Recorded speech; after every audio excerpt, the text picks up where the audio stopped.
Hi, my name is Tamara, and you are watching Things Even a Monkey Should Know. Hello, hello. Thank you so much for joining me again today. As you know, if you've watched some of my other videos, I'm not a professional anything except artist, but I have learned there are a number of things around the house and out in the yard and on my cars that I can do myself and often save myself time, money, and aggravation. So I hope you have saved all of those things and maybe even more now too. Today is our final installment in our making of a mosaic, a concrete mosaic platform outside for a small table and chair set. Today we are doing the grout, so let's get started. Well, you may be a little bit confused by the fact that I said that we are doing the grout and it is the last step in our process today, because what happened to having to do sealers? Well, guess what? In the last few years, grouting technology has come a long way, and there are now grouts that are sold that have the sealer already impregnated into them, and so you don't have that additional step. Can you still do it if you want to? Absolutely. Do you have to? Absolutely not. So I think it's pretty awesome that we have a step eliminated for us now. Okay, so you have waited at least 24 hours since you put down your mosaic or whatever you were putting down, and your mortar is now fully cured. I say at least 24 hours, but it would be better if you waited more like 48 or 72. I actually had to wait a week because the day after I put mine down, we started having rain, and it just rained and rained and rained. So now this is dirty, and so I have to clean it, which means that I am going to need my broom again today. Might help if I could get a blower down here, but I can't because it's too far from any power source. I also have my smaller stiff bristle brush, because I imagine there's some stuff on here that I'm really gonna have to scrub out to get off. You're going to need to have your grout, and in my case, I'm using this Prism grout, and yeah, whatever grout you want to get is fine. You should definitely research what is the best for you, and if you're doing an exterior application, make sure that the grout says that it's okay for the exterior. You're going to need to have some measuring buckets with some water. Now, you don't have to have them pre-filled. I did, because again, kind of a long way from any area that has water or electricity or whatever. So I have my other trusty little measuring bucket, and today I'm actually going to mix everything in a big 5-gallon bucket because it will be easier, and because I'm actually doing quite a bit of grout. Actually, let's run back to the grout for just a second. Now, I'm using unsanded grout today. Why is that? I have such a varying degree of gaps in my mosaic that some of them are really tiny, which is like an 1/8 inch or less, and some of them are bigger. So if you have sanded grout, you have to be able to get those sand grains down into the gaps between your tiles. So if I have something that's an 1/8 inch or less, I'm probably not going to be able to get the sand in there. That's why I'm using unsanded, because it can go in gaps. At least this particular one can fill gaps up to a 1/2 inch wide and smaller than an 1/8 of an inch. So this pretty much meets all of my needs. If you are doing something vertical, you also probably will want to consider using the unsanded grout, because it's stickier when it doesn't have sand, because since sand is an aggregate, sand doesn't have any glue or sticking power. It is what it is, it's sand. So it won't stick as well whenever you're doing something vertical. Can you still do a sanded grout vertically? Yes, but it's just harder. It's just good information to have. Okay, we finished talking about grout. You're gonna need to have something to mix your grout. So we have our lovely mixing tool that goes in our drill, and if you have one of those tools, you're going to need to have a drill with which to use it, because using one of those by hand would be pretty miserable. Since we are using, well, let's finish with the grout stuff. You're going to need a grout sponge. If you have a used one, that's fine. Make sure that if your grout is light or dark, that what was last used with your sponge is also light or dark, because I can tell you from experience, if you use a dark sponge with light grout, or a sponge that was used with dark colored grout, and then you use it with light colored grout, guess what's going to happen? You're going to have color bleed. You also need to have a sponge, just a regular sponge. It can be a car sponge. I picked this up at the dollar store very handily. You're going to need to have some impervious gloves and something a little stronger than nitrile this time, and just plain kitchen gloves are fine. Nitrile probably won't hold up long enough for what we're doing. And since it's a concrete product, definitely also want to have something to protect your eyeballs, because we want to make sure that we do not splash anything nasty into our eyes and possibly affect our vision. And always, even though we don't know what it's for yet and we may not need it, it's always a good idea to have a rag of some description. I think that's all. So let's get cleaning and let's get started.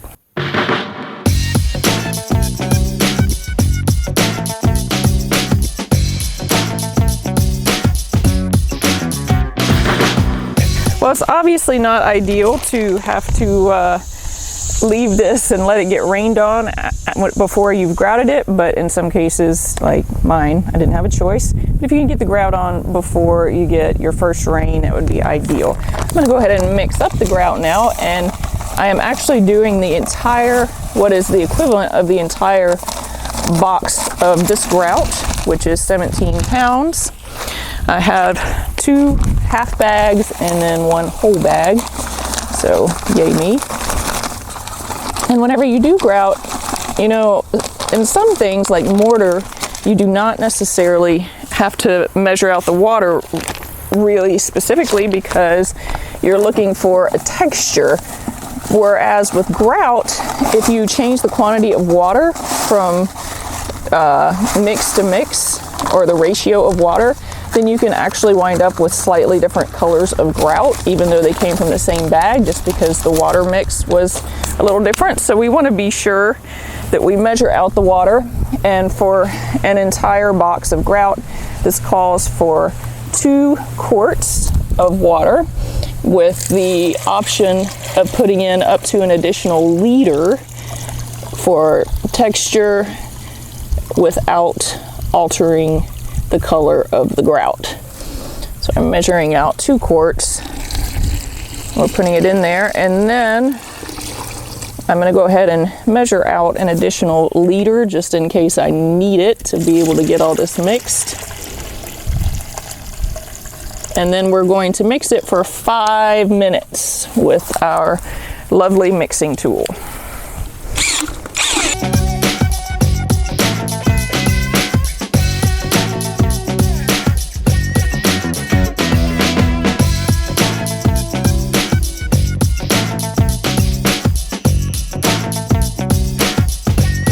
What perfect timing.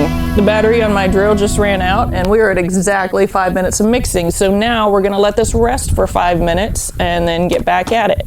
It's been 5 minutes now that we've allowed this to rest, and we're gonna go ahead and give it one more stir with the drill, but we're not adding any more water because we don't wanna upset the ratio of water to grout that we have. But you see how, again, this is like a nice cake batter. It makes some peaks. It's a little more grainy than a cake batter, but that's really, whenever you're working with cement products in this way, like mortar and grout, that's about what you want to look for. I guess concrete too, actually. So it's pretty well mixed. Now we're going to put on our gloves, and now we're going to start putting this into our mosaic. You want to not put down any more grout than you can deal with within about 30 minutes, because it will start to harden up and then you won't be able to push it around.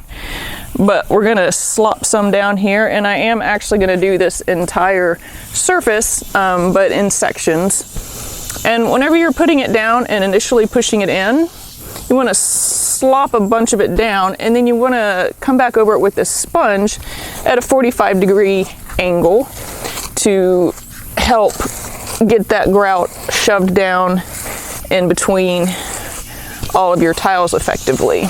And there is no set direction, and in fact I've found that it's really easiest to go over it in multiple directions, because then it makes sure that you don't have any holes in your grout. So we're going to do this section together, and then I'll speed up the rest of the sections, because I mean, who wants to watch somebody grout a whole entire mosaic surface?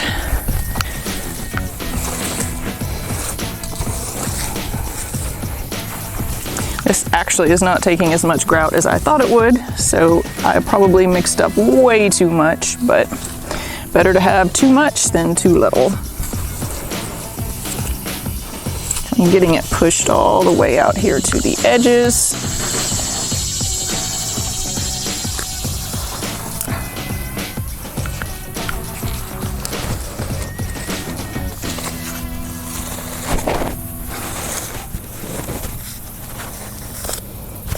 You can definitely use the ends also at a 45-degree angle if you need to get into a smaller space. This is where I am at right at this moment.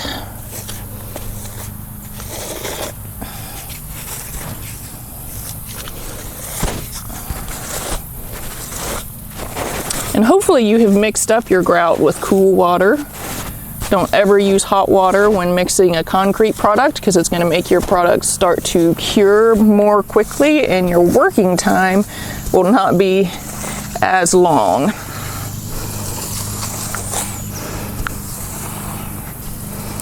Okay, so I've got some excess grout here. Here I'm going to go ahead and just wipe it back into my bucket because we do not want grout mounded up on our tiles. I'm going to come over it again at a 45 to make sure that I got the grout down in all of those gaps. And I did. And then you want to come back over it at a 90-degree angle to help smooth out the level of your grout and make sure that everything is at the same level. So 90-degree angle being straight up and down.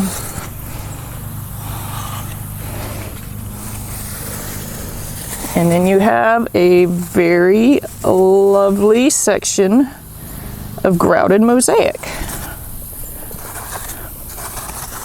I'm going to go ahead and speed you up and work my way around this thing.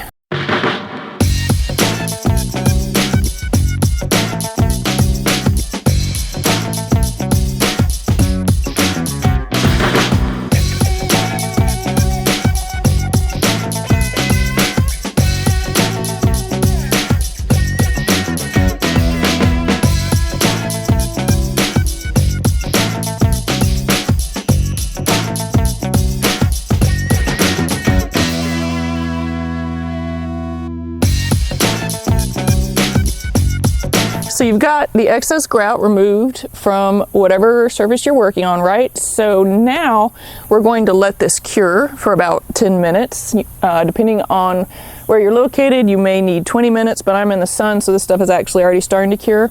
And then we're going to come back and we're going to start wiping it down with a sponge and really pulling out those grout joints and making it look pretty. I am not going to lie, this grout actually started curing way faster than I thought it was going to. And I'm guessing that's because the day is so warm. So I actually lost the rest of the grout in my bucket. I was going to use it somewhere else and then use my bucket for the next step, but now we're doing it with a small bucket. So ideally you'd do this next step with a 5-gallon bucket. All we're going to do is take our sponge and some clean water, and we're going to sponge off the excess grout and sponge out the grout joints. Now don't distribute a bunch of extra water here because then you'll make your grout weak. But see how we just wipe it down and it really smooths out anything that, like if you had some chunks or some sharp edges or something, it really smooths that out. And it removes any grout that might be stuck on your tile or your glass or whatever you used. And I usually do this 2 or 3 times before I'm happy with it. See, we can also really smooth out these areas around the edges. But again, just don't put a bunch of excess water on this. So squeeze out your sponge every time before you start wiping down your floor or whatever you're working on. And I'm going to go around this once. I'm going to have a look at it, and then probably I'm going to go around and sponge it down one more time after that.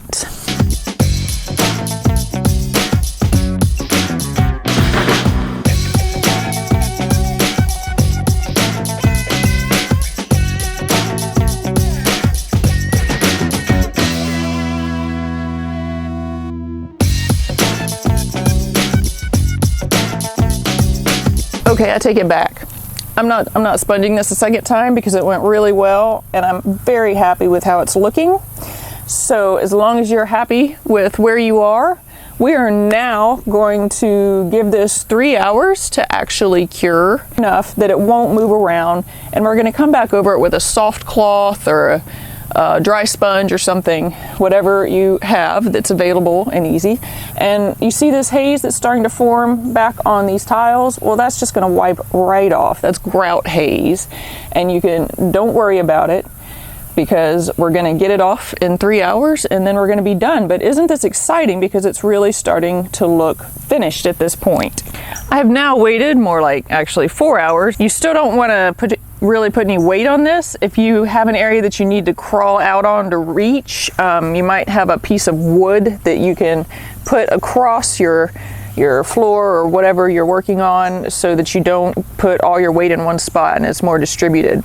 But all we're going to do is just start wiping off that grout haze. Now I have an old t-shirt that I'm using because that's a nice soft cloth. You could use a cloth diaper, you could use a soft terry cloth towel. If you wanted to get really fancy, you could even use a motorized buffer with a really soft buffing attachment.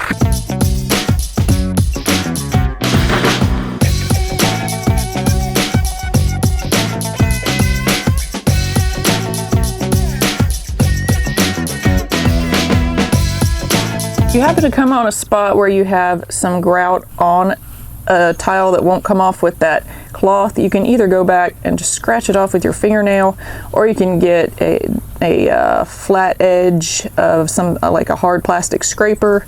Wouldn't use a razor blade on it because you might actually scratch your tile, but just something that has a little more bite or firmness than just your cloth. See, it comes right off because grout should not stick to the surface of it. Well, hey, this was far and away my favorite part of this task, because we have a nice finished piece. It really didn't take that long. I know the time stretched out over the day is a little bit long, but your individual steps that go into this don't take very long at all. It's not nearly as exhausting as, say, mixing the concrete. Yeah, who knew? Well, if you just finished this, don't walk on it.